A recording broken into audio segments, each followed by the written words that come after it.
সকাল সকাল একটু নাচ গান প্র্যাকটিস করছিলাম, সেটা তো সহ্য হলো না। আরে নাচ গান বন্ধ করতে বলছিস কেন? আরে বল সারা নাচ গান বন্ধ করতে বলছিস কেন? বলছি একটু আগে কর্পোরেশন থেকে লোক এসে দরজার বাইরে নোটিশ ঝুলিয়ে দিয়ে গেছে। নোটিশ? নোটিশ? কিসের নোটিশ? আরে বল সারা কিসের নোটিশ? আরে বাড়ি খালি করার নোটিশ আসছে।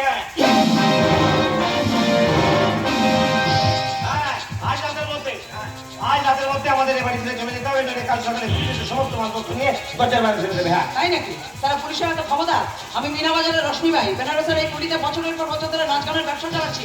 তারপর চালাচ্ছে সারা মাস গেলে ভাড়ার টাকা গুলো দিচ্ছি, পুলিশকে গিয়ে টাকা খাইয়ে আসছি, আর সেই পুলিশ আছে কিনা আমার ঘর থেকে মালপত্র দিয়ে রাস্তায় ছুড়ে ফেলে দেবে। তাহলে তো তার রেজাল্ট বাড়াবে না। চল যা থানার বড় মামাকে গিয়ে খবরটা দিয়ে চল, বড় এখান থেকে। ওরে না রে রশ্মি না, থানায় গিয়ে কোনো লাভ হবে না, কারণ এই নোটিশ পুলিশ দেয়নি, দিয়েছে কর্পোরেশনের অফিসার। ফোন লাগা।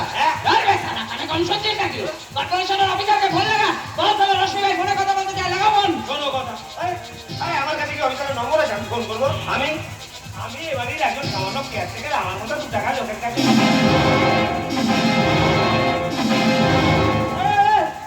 এদিকে দেখা। কি বললি? তুই বাড়ির কেয়ারটেকার মানে? শালা যেদিন আমি এই বাড়ি ভাড়া নিতে এসেছিলাম সেদিন তো তুই আমাকে বড় মুখ করে বলেছিলিস, এই যে সুজেন আমি কিন্তু এই বাড়ির মালিক। তো শালা রেজাল্ট ভালো হবে না? সেদিন আমি ভুল করেছিলাম রশ্মি, সেদিন আমি হব পেরেছিলাম। আসলে এবারের মালিক অনেকদিন আগে মানে টপকে গেছে, আর মালিকের কোনো ছেলেগুলো ছিল না, তাই ভেবেছিলাম। তাই ভেবেছিলিস বেনারসের বাবুর এই বাড়িটা তুই হজম করে দিবি, তাই না? এই না মানে হ্যাঁ মারবো কানে করে তুই খাবো। চল দুঃখবাজি হচ্ছে, হ্যাঁ দুঃখবাজি করছিস তুই আমার সঙ্গে। আমি কে জানিস? মিনা বাজারের রশ্মি ভাই। তারা পুলিশ থেকে আমলা থেকে সবাই এখানে আমার নাচ গান শুনতে এসে ভিড়মি খেয়ে যায়, শরীরের রূপ দেখলে ফিদা হয়ে যায়, ছুঁতে চাইলে খাটিয়ে চড় খায়। আর তুই 2 টাকার চুনোপুটি গলা উঁচু করে একদম কথা বলি না আমার সামনে। চিংড়ি মাছের মতো চেহারা নিয়ে তারা আমাকে এতদিন ধরে শুরু করি। তোর রেজাল্ট ভালো হবে না। আরে মারছিস কেন? বলছি তো ভুল হয়ে গেছে। এই চোখ চলে টাকা দে, ঝটপট সব টাকা বেরোতে, তাহলে নাকি তোর রেজাল্ট ভালো হবে না। কালু দে টাকা। কিসের টাকা রে? কিসের টাকা? মারবো কানের গোড়ায় ছাটিয়ে তুই চল, এক্ষুনি সব ঠিকানা এসে যাবে। তাহলে একদিন টুপি পরিয়ে যত ভাড়ার টাকা নিয়েছিস সব গুলো ফেরত।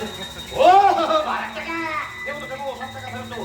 1 টাকাও খরচা করিনি, সব টাকা জমিয়ে রেখেছি। টাকা খরচা করিস না মানে? হ্যাঁ আমরা যেদিন তুই প্রথম এবার দেখেছিস তোকে দেখে চমকে গেছি। তাই আমাকে দেখে তুই চমকে গেছিলি, আবার তুই বলেছিস আবার মিথ্যা কথা বলছিস। কারণ তোর রেজাল্ট কিন্তু ভালো হবে না বলে দিলাম। না রে রশ্মি না, চুক্তিও করাচ্ছি না, মিথ্যাও বলছি না। আসলে কি জানিস তো, তোর মতো দেখতে আমার একটা বড় পুলিশ। তাই নাকি? থামলি কেন আগে টুপি পরাতে মাস্টার আমার মতো দেখতে না কেউ দিদি ছিল, থামলি কেন? গল্পের গরুকে টেনে নিয়ে গিয়ে গাছের মোড়টাতে বসতে দেখ খেলা তোর রেজাল্ট কি হয়। আমি গল্পের গরু চড়ানো স্বপ্নে দেখাল না রশ্মি, আমি বাস্তবে কঠিন আঘাতে ক্ষত বিক্ষত একটা বর্ণ। কি হলো রে? শরীর খারাপ নাকি রে? হ্যাঁ এসব কি ভাষায় হঠাৎ করে কথা বলতে শুরু করলি? এসব তো সারা ভদ্রলোকের ভাষা, শিক্ষিত লোকের ভাষা। এসব ভাষা তুই শিখলি কোথেকে? অতীত আমাকে ভাষা শিখিয়েছে রশ্মি। শিখতে শুরু করেছিলাম প্রকৃত জীবনের ধারাপাত, কিন্তু অভাবে নাক পাশে আটকা পড়েছিলাম। তাই তো অন্ধকার থেকে মুক্তি নিয়ে একদিন বেরিয়ে পড়েছিলাম আলোর সন্ধানে। একটু আলো, কিন্তু পারলাম না। দায়িত্ব আর কর্তব্যবোধ বুকের ভেতরটা ভেঙে নিচ্ছিল যে, তাই আলো দেখাও হলো না, আর শিক্ষিত হওয়াও হলো না। ফিরে গেলাম আবার সেই অন্ধকারে। জানিস কালুয়া, আমারও একটা কাহিনী আছে, একটা স্বপ্ন ভাঙা, একটা ভালোবাসা ভাঙা মরা মনের গল্প আছে। বল না রশ্মি, বেনারসের এই বাড়িটা ছেড়ে চলে যাওয়ার আগে আর সারাটা রাত আমরা গল্প করে কাটাই। এই বাড়িটা ছেড়ে আমাদের চলে যেতেই হচ্ছে, তাই না? কত স্মৃতি বলতে এই বাড়িটার সঙ্গে খুব মন খারাপ লাগছে, কিন্তু কি আর করা যাবে। চল আজ সারা রাত্রি মিলে দুজনে অংশ গল্প করবো, বুঝলি? তারপরে কালকে সকালবেলায় অন্ধকার কেটে গিয়ে ভোরের আলো ফুটলে যে যারা একটা ঠিকানা খুঁজে যেদিকে চোখ যায় সেদিকে চলে যাবো। তবে রশ্মি বল। রশ্মি, এখান থেকে যাওয়ার আগে আমি তোর গচ্ছিত বাড়ি ভাড়া সমস্ত টাকা তোকে ফেরত দিই।